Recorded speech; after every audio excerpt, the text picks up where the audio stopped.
अस्सलाम वालेकुम। आज की वीडियो में हम करेंगे एक्सरसाइज 6B है जो mathematics book 3 D3 7th edition जो न्यू एडिशन आया है उस एक्सरसाइज है ये, और इसका हम करेंगे क्वेश्चन नंबर 4।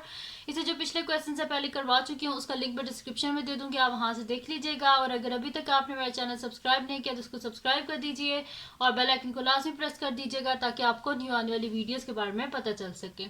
और हम करेंगे जी क्वेश्चन नंबर 4 और एक्सरसाइज 6B के एक स्टूडेंट हैं, उनकी आईडी जो है उस वो है किचन क्वीन के नेम से है।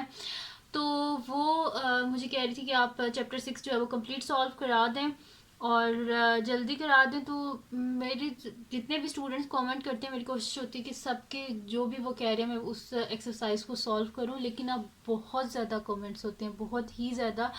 तो मेरी कोशिश होती है मैं सबकी बात मानूं। कई दफ़ा होता है थोड़ा सा टाइम लग जाता है, तो आप फिर जो है ऐसे नाराज़गी वाले कमेंट ना किया करें कि मैं आप जो हैं वो सब्सक्राइबर ज़्यादा हो गए तो अब आप हमारी बात नहीं मानती। ऐसी कोई बात नहीं है। आप लोग जितने भी स्टूडेंट्स हैं सारे मतलब कि मेरे लिए बहुत अहमियत रखते हैं, तो ऐसा कोई मसला नहीं है। तो स्टार्ट करते हैं क्वेश्चन नंबर 4। तो क्वेश्चन नंबर 4 है हमारे पास कि line segment has 2 and points, जिसके मतलब कि कह रहे हैं कि एक हमारे पास लाइन सेगमेंट है जिसके 2 एंड पॉइंट्स हैं, एक एम है और एक एन है। ठीक है, एक line segment 2 and points. Find the coordinates of point W. हमें कह रहे हैं कि हमने कोऑर्डिनेट फाइंड आउट करने हैं, यानी कि एक्स कोऑर्डिनेट और वाई कोऑर्डिनेट में इस पॉइंट की क्या वैल्यू है वो हमने फाइंड आउट करनी है। That lies on the Y axis such that, अब ये एक लाइन है और वाई एक्सिस है। वाई एक्सिस आपको पता है ना कैसे होता है, ऐसे वर्टिकली होता है। तो y such that the point lies on the y axis such that w is equi distant, यानी कि इक्वी डिस्टेंट इसका मतलब है कि ये इन दोनों पॉइंट्स के मिडल में है। ठीक है, और y एक्सिस है, तो इतनी सी बात है। तो इसको स्टार्ट करते हैं, equi distance from m and n। तो अब इसको सॉल्व हमने करना है, तो सोल्यूशन स्टार्ट करते हैं। सबसे पहली बात कि जो w है वो कहाँ पे है, y एक्सिस पे है। इसका मतलब है कि x कोऑर्डिनेट में ये 0 है, तो इसका सोल्यूशन यहाँ पे स्टार्ट करते हैं।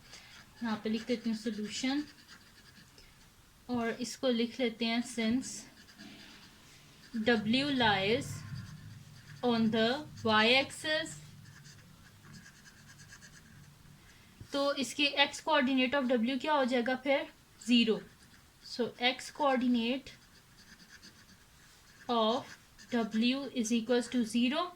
जाहिर सी बात है अगर वो एक्स एक्सिस पे है वो पॉइंट लाई कर रहा है तो जाहिर सी बात है फिर सॉरी वाई पे अगर वो लाई कर रहा है जाहिर सी बात है एक्स कोऑर्डिनेट उसका 0 ही होगा।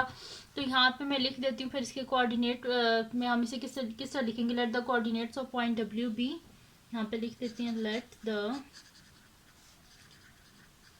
Coordinates of point W is equals to, या बी लिख देते हैं।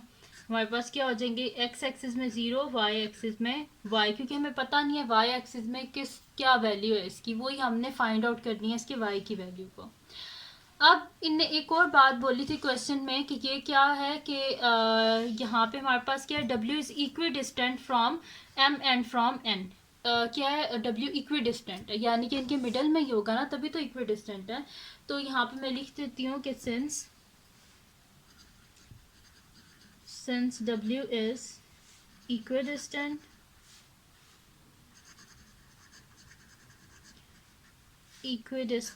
from M and from N, यानी कि M और N के मिडल में है ये। तो इसका मतलब है कि M से W और W से जो है वो हमारे पास N, इन दोनों का क्या है हमारे पास इक्वल ही होगा ना। वैसे जस्ट मैं आपको नॉलेज के लिए, अगर ये ऐसे हमारे पास दो पॉइंट हैं, एक M है एक N है, तो इनकी अगर मिडल में W है तो जाहिर सी बात है यहाँ से लेके यहाँ तक का डिस्टेंस और यहाँ से लेके यहाँ तक का डिस्टेंस ये आपस में क्या होगा, बराबर ही होगा ना, क्योंकि अगर एक चीज़ मिडल में है तो जाहिर सी बात है यहाँ से लेके यहाँ तक का डिस्टेंस, यहाँ से लेके यहाँ तक का डिस्टेंस बराबर होगा। तो इसी वजह से मैं यहाँ पे लिख देती हूँ कि फिर अगर हम M और W का डिस्टेंस निकालें वो जाहिर सी बात है फिर इक्वल होगा W और N का, क्योंकि बिल्कुल मिडल है। तो वही चीज़ मैं यहाँ पे लिख देती हूँ कि MW is equals to NW। अब यहाँ पे क्या करेंगे, बस डिस्टेंस फार्मूला यूज़ करेंगे जो हमारे पास होता है। तो डिस्टेंस फार्मूला क्या है हमारे पास के x2 minus x1 whole square plus y2 minus y1 का whole square. Is equals to, हम लिख देते हैं दोबारा फार्मूला, x2 माइनस x1 का whole square plus y2 minus y1 का होल स्क्वायर। अब यहाँ पे वैल्यूज लिख लेते हैं। पहले मैं m और w की लिख लेती हूँ, ठीक है। ये रफ में कर रही हूँ काम, आप भी इस साइड पे कर लीजिएगा। तो सबसे पहले क्या एम डब्ल्यू है, तो पहले एम की वैल्यू हम लिख लेते हैं। तो एम की वैल्यू क्या हमारे पास गिवन है 37, तो एम क्या है हमारे पास 37 और डब्ल्यू क्या है हमारे पास 0 1।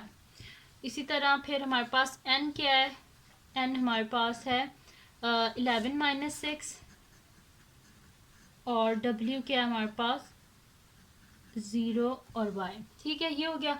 अब यहाँ पे मेरे पास क्या है, ये मेरे पास है यहाँ पे ये x1 है, ये y1 है, ये x2 है, ये y2 है। यहाँ पे ये x1 है, ये y1 है, ये x2 है, ये y2। बस इसको स्टार्ट करते हैं हम।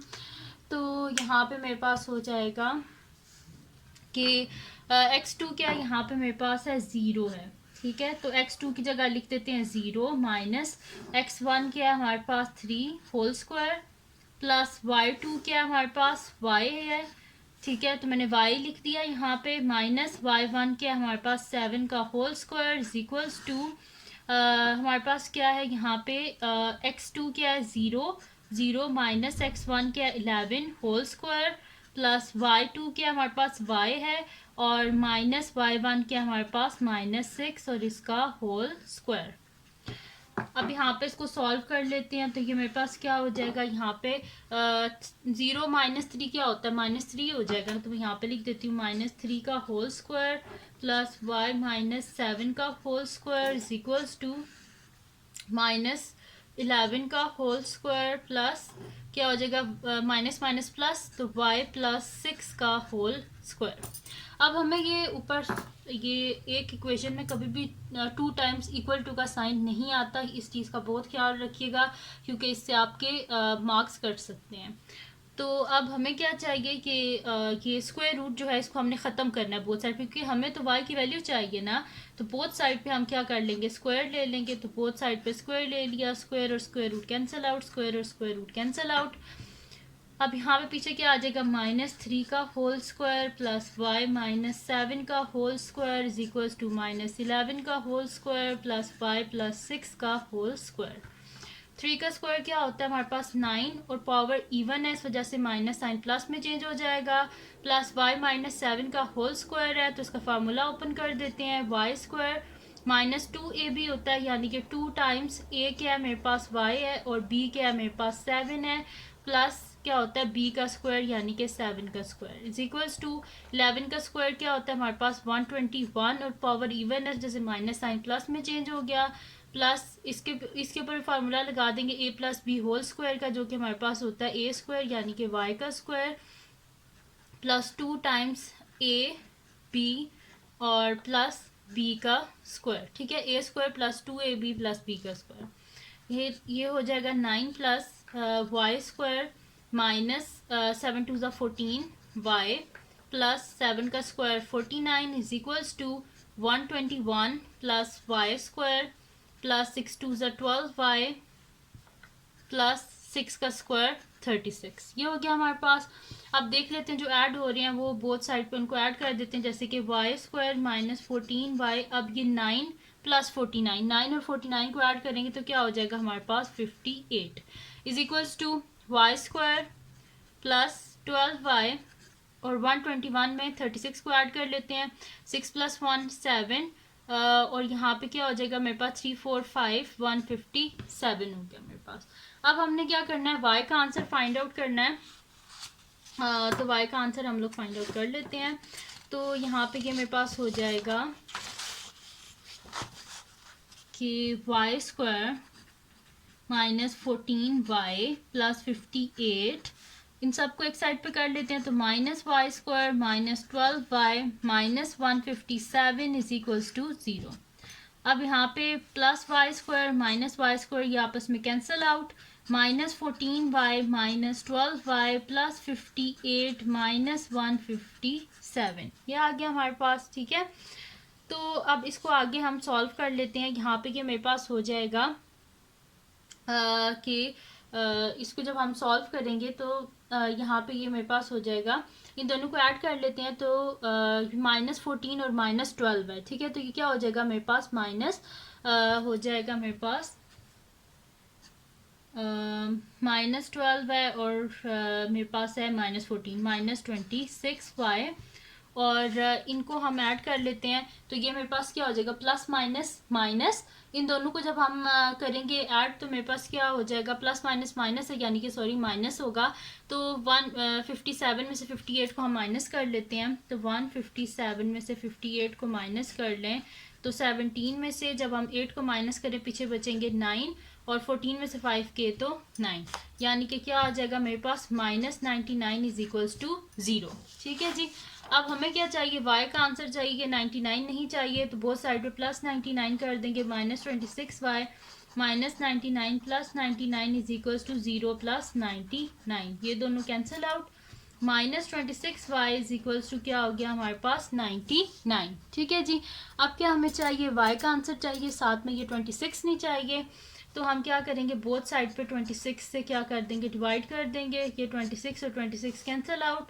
-y इज इक्वल्स टू हमारे पास क्या आ जाएगा, 99 को 26 से डिवाइड कर लेते हैं तो 99 इंटू 26। अब 26 3 हमारे पास होता है 78, तो मैं लिख देती हूँ 3 78। 9 में से 8 गए 1 और 9 में से 7 गए तो 2, तो ये मेरे पास हो जाएगा 3 होल 21/26। ठीक है जी, ये हो गया। और वेरिएबल के साथ नेगेटिव साइन नहीं होता तो हम इसे बोथ साइड से माइनस से मल्टीप्लाई करेंगे तो ये हो जाएगा y is equals to -3 whole 21/26। ठीक है जी, तो ये आ गया मेरे पास y का आंसर। तो यानी कि फिर कोऑर्डिनेट्स क्या है हमारे पास w के, मैं यहाँ पे लिख देती हूँ कोऑर्डिनेट्स ऑफ w आर 0 और -3 होल 21/26। तो ये आ गया जी इसका आंसर, यहाँ पे कंप्लीट सॉल्व हो गया हमारे पास क्वेश्चन नंबर 4। तो ये थी जी आज की वीडियो, अगर आपको पसंद आई हो तो उसको लाइक कीजिएगा, मेरे चैनल को सब्सक्राइब कीजिएगा और बेल आइकन को लाजमी प्रेस कर दीजिएगा ताकि आपको न्यू आने वाली वीडियोस के बारे में पता चल सके। और जो मेरा सेकंड चैनल है जिसके बीच में मेरी कुकिंग की, क्राफ्ट्स की और डिटेल्स की वीडियोज़ हैं, उसका लिंक भी डिस्क्रिप्शन में, उसको भी सब्सक्राइब कर दीजिएगा। और जो मेरी बहन का चैनल है उसका लिंक भी डिस्क्रिप्शन में, उसको भी सब्सक्राइब कर दीजिएगा और अपनी दुआओं में लाजमी याद रखिएगा। अल्लाह हाफिज़।